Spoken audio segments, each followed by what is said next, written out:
एक इतना सुंदर संवाद शिव महापुराण में आता है। जिस समय पर भगवान देवादिदेव महादेव ने मंथन में निकला हुआ विष पी लिया और वो विष कंठ में उतर गया, वो विष। तब माँ आद्य शक्ति, माँ दुर्गा भवानी, माँ पार्वती जी को मालूम पड़ा कि मेरे पति ने, मेरे भोले बाबा ने विष पी लिया, विष धारण कर लिया मेरे शिव, विष पी लिया मेरे शिव। सहन नहीं हुआ माँ पार्वती से कि मेरे भोले बाबा, एक तो शिव भोले, भगवान शंकर बड़े सरल सहज।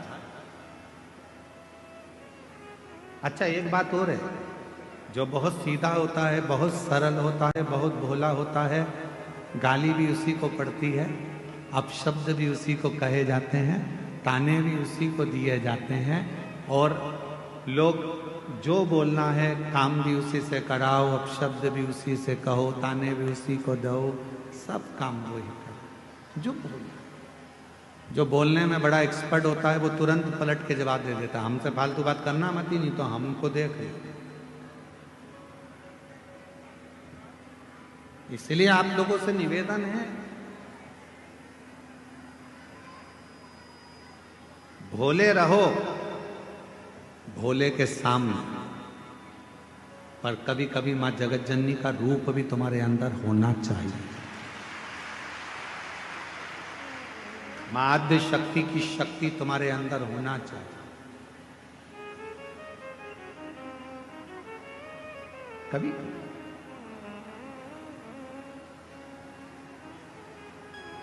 मंदिर जा रहे हो, शिवालय जा रहे हो, पूजन करने जा रहे हो, कोई आपको अगर पलट कर अपशब्द कह रहा है तो उसको जवाब देने की जवाबदारी आपकी।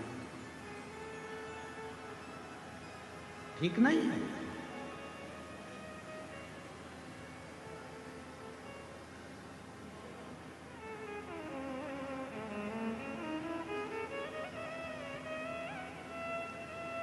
हम एक जगह पर सुन रहे थे तो किसी ने एक बात कही कि भगवान शंकर को पाने के लिए भोला होना पड़ता।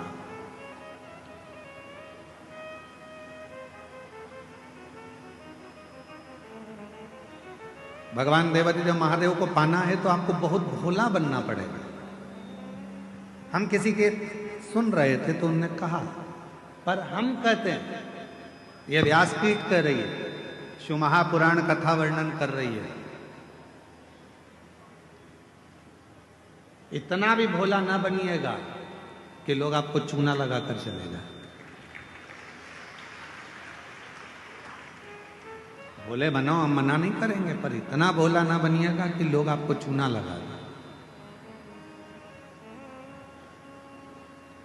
भजन करो, स्मरण करो, शिव मंदिर जाओ, सत्संग करो, शिव की भक्ति करो, मना नहीं है, पर ये भी नहीं कि लोग हमको पागल समझ लें या हमको चूना लगा कर चले जाएं, ऐसा भोलापन। भक्ति करो, मना नहीं। और भजन में जो सुख है, भजन में बस इतना याद रखना कि संपदा का सुख मत देखो, भजन में आप व्यवस्थाओं का सुख मत देखो। मेरी कई जीजियां यहाँ बैठी हैं, कई जीजा मेरे यहाँ बैठे हैं, कई बेटियां यहाँ बैठी हैं, कई बेटा यहाँ बैठे हैं, कई बुजुर्ग माँ बाप यहाँ पर बैठे हुए हैं, कई चैनल वालों ने, कई मीडिया वालों ने, कई पत्रकारों ने, सब ने पूछा कि यहाँ तुम्हें कैसा लग रहा है। सबने एक ही बात कही, यहाँ जैसा तो हमें स्वर्ग कहीं नहीं मिला जो हमने 7 दिन शिव पुराण में। फिर किसी ने पूछा कि तुम कहीं गई थी, तुम्हें कुछ मिला था शिव पुराण में, तुम कैसे आई हो? तो किसी ने कहा कि बस बाबा की कथा है, ये तो मालूम था, पहले ही मालूम था कि भीड़ बहुत आएगी, तो हम पहले से ही विचार बना कर गए थे कि भीड़ तो आएगी, व्यवस्था अपने को खुद करना है, अपना बिछाओ, अपना ओढ़ो, अपना खाओ, आनंद पाओ और हर हर।